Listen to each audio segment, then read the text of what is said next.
네, 안녕하십니까. 중소기안전기술원의 신범숙과장입니다. 반갑습니다. 오늘은 지난번 영상과 연장선이죠. 산업안전보건법과 중대재해처벌법의 비교사항을 말씀드리도록 하겠습니다. 기존의 산업안전보건법이 사실 모태는 노동법이죠. 현재 이제 근로기준법이 되겠는데 그 법의 한 챕터에 불과했어요. 그랬던 산업안전보건법이 별도의 법으로 80년대에 만들어졌죠.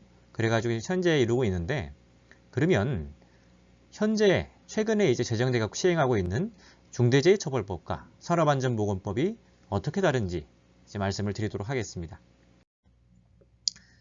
사실 일선에서 현장에 있는 분들 얘기를 들어보면은 기존의 산업안전보건법도 어려운데 중대재해처벌법까지 해야 되냐 이런 말들도 많이 하세요. 하지만 이미 해야 된다는 겁니다. 물론 중대재해처벌법이 그 시행 시기가 규모에 따라 혹은 상황에 따라 좀 달라질 수는 있어요. 그 사항도 제가 같이 말씀을 드릴 텐데, 일단은 준비를 해야 되고 적용되는 기업 또는 사업장은 반드시 지금이라도 준비를 해 나가셔야 된다라는 당부를 드리면서 시작하도록 하겠습니다. 일단 각 법의 목적에 대해서 좀 말씀을 드려볼까 해요. 산업안전보건법 같은 경우에는 법의 목적에 이렇게 명시되어 있습니다. 이 법은 산업안전 및 보건에 관한 기준을 확립하고 그 책임 소재를 명확하게 하여 산업재해를 예방하고 쾌적한 작업 환경을 조성함으로써 노무를 제공하는 사람의 안전 및 보건을 유지, 증진함을 목적으로 한다. 이 중에서 중요한 게 제가 빨간색으로 색칠한 글자들입니다. 일단 첫 번째로는 그 책임 소재를 명확하게 한다. 누가 이걸 해야 되고 누가 안전보건 조치를 해야 되냐, 그 책임 소재를 명확하게 한다는 거죠. 이걸 통해서 산업재해를 예방하고 노무를 제공하는 사람, 결국에는 일반 근로자부터 플랫폼 노동자, 특고직 근로자 다 해당하는 겁니다. 그분들의 안전 및 보건을 유지 증진함을 목적으로 한다. 이게 산업안전보건법의 목적이에요. 중대재해처벌법의 목적은 어떻게 되냐? 다음과 같습니다. 이 법은 사업 또는 사업장, 공중이용시설 및 공중교통수단을 운영하거나 인체에 해로운 원료나 제조물을 취급하면서 안전, 보건조치 의무를 위반하여 인명피해를 발생하게 한 사업주, 경영책임자, 공무원 및 법인의 처벌 등을 규정함으로써 중대재해를 예방하고 시민과 종사자의 생명과 신체를 보호함을 목적으로 한다. 라는 거죠. 여기서도 동일하게 중요한 내용은 다음과 같습니다. 일단 인명피해를 발생하게 한 사업주, 경영책임자, 공무원 및 법인의 경우에는 처벌 등을 규정함으로써, 이 말은 일단 인명피해가 발생을 한다는 조건이 붙는다는 거예요. 단 안전보건조치 의무를 위반하여 라는 단서가 붙죠. 이것으로 인해 갖고 시민과 종사자의 생명과 신체를 보호함을 목적으로 한다 라고 되어 있죠. 산업안전보건법과 중대재해처벌법이 조금 다르죠.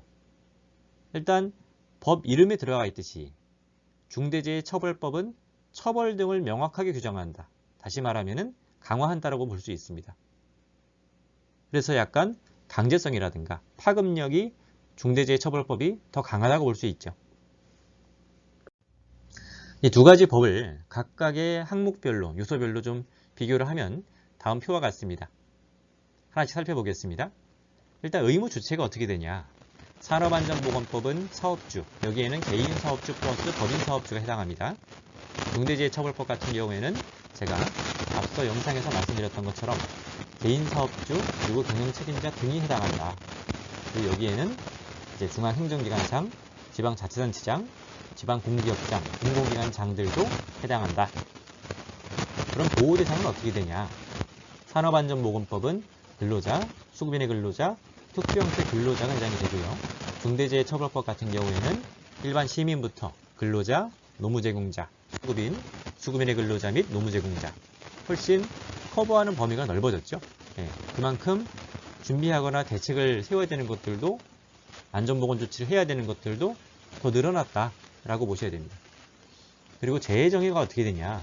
기존에도 중대재해라는 것은 산업안전보건법에 있었습니다. 하지만 산업안전보건법에서 말하는 중대재해와 중대재해처벌법에서 말하는 중대산업재해, 중대시민재해 이건 다릅니다.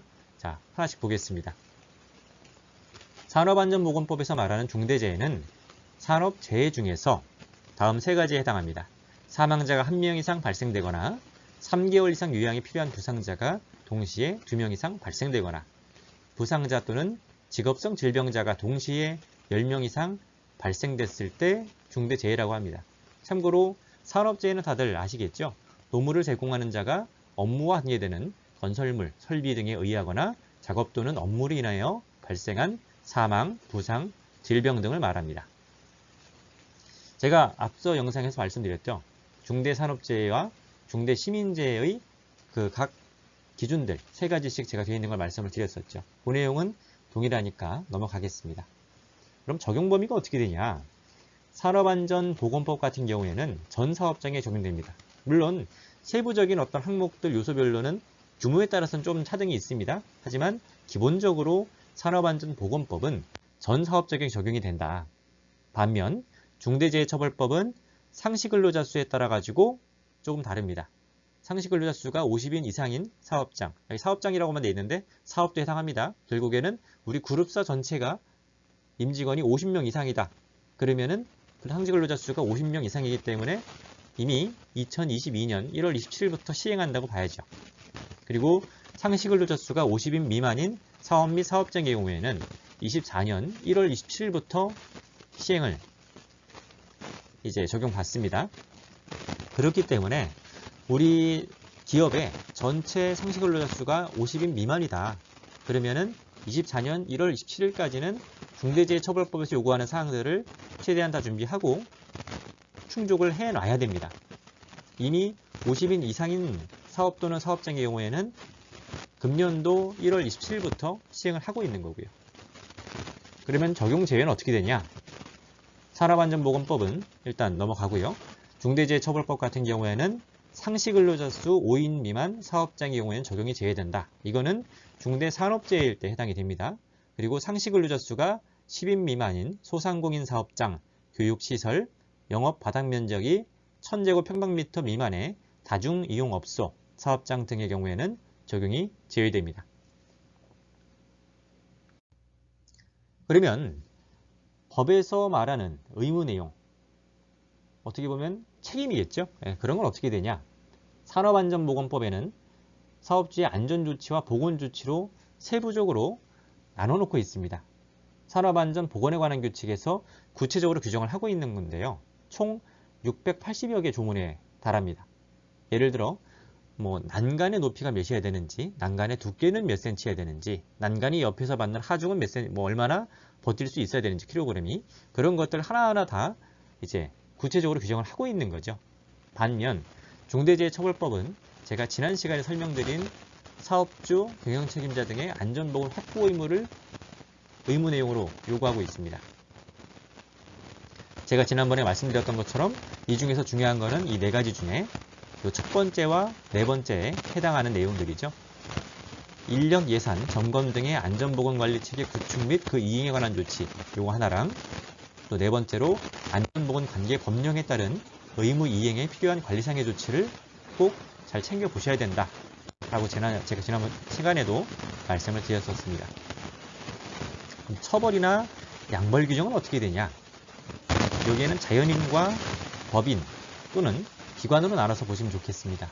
일단 자연인이 누구냐면은 앞서 말씀드린 이 사업주, 경영책임자 등에 해당하겠죠. 그분들이 자연인으로 보셔야 됩니다. 이게 기업의 대표라고 이해하시면 되겠습니다. 이 처벌이 사실 기존의 산업안전보건법에도 분명히 있었습니다. 하지만 그 처벌의 강도나 요건이 조금 다릅니다. 보시면 사망재해가 일어났을 때 기존의 산업안전보건법은 7년 이하의 징역 또는 1억 원 이하의 벌금, 그리고 안전보건조치 위반으로는 5년 이하의 징역 또는 5천만 원 이하의 벌금이 부과됐고요. 그리고 5년 이내에 이제 관련 재해가 재발을 했다. 그런 경우에는 확정된 형의 2분의 1까지 가중처벌이 적용됐습니다. 중대재해처벌법은 중대산업재해와 시민재해가 내용이 거의 대동소이한데요. 보시면 이렇습니다. 일단 사망재해 같은 경우에는 1년 이상의 징역 또는 10억 원 이하의 벌금이 적용이 되고요. 중요한 점은 징역과 벌금이 병과가 가능하다. 동시에 두 개가 다 부과하는 게 가능하다는 점. 그리고 제일 중요한 건 이거죠. 징역의 경우에는 1년 이상의 징역이라고 명시가 되어 있어요. 이게 상당히 다른 점입니다. 기존의 산업안전보건법은 7년 이하의 징역, 최대 폭이 정해져 있는데 중대재해처벌법은 징역에 있어서 1년 이상의 징역, 최소 폭이 정해져 있는 거죠. 기준이. 이게 다른 점입니다. 그래서 사실 경영계에서 또 이제 기업 대표분들이 이거에 굉장히 민감하게 반응을 했죠. 그리고 이 중대재해처벌법도 중대산업재해 부분은 5년 이내에 이제 재발했을 때 이제 형의 2분의 1까지 가중처벌이 가능하다라는 거고요. 그리고 법인이나 기관에도 이제 처벌이 들어가는데요. 사망의 경우에는 10억 원 이하의 벌금, 안전보건조치 위반으로는 5천만 원 이하의 벌금이 기존의 산업안전보건법이 되겠고요. 중대재해처벌법의 경우에는 사망재해는 50억 이하의 벌금, 부상질병의 경우에는 10억 원 이하의 벌금이 적용이 됩니다. 사실 이 처벌이 강화된 게 과연 온당하냐, 합당하냐 이런 논란도 있을 수 있어요. 하지만 이 법이 가지는 목적은 결국에 어떤 종사자와 시민의 이제 안전과 보건 그리고 건강을 우선시한다는 거기 때문에 이미 법은 시행이 되고 있습니다. 때문에 이 처벌이나 양벌에 초점을 맞추기보다는 우리가 이 법을 어떻게 준비하고 대응해 나갈 거냐라는 자세로 이해해 주시면 좋겠습니다. 네, 오늘은 산업안전보건법과 중대재해처벌법을 좀 주요 항목들로 구분해갖고 비교를 해봤는데요. 어떠신가요? 생각보다 중대재해처벌법이 굉장히 많은 걸 요구하고 있습니다.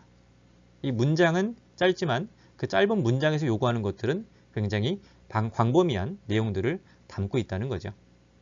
때문에 이 이후에 이제 진행될 영상들에서는 그러한 내용들도 같이 다뤄 드릴 겁니다.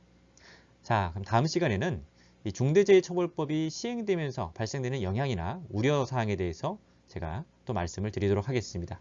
오늘도 본 영상을 시청하시느라 대단히 수고하셨습니다. 감사합니다.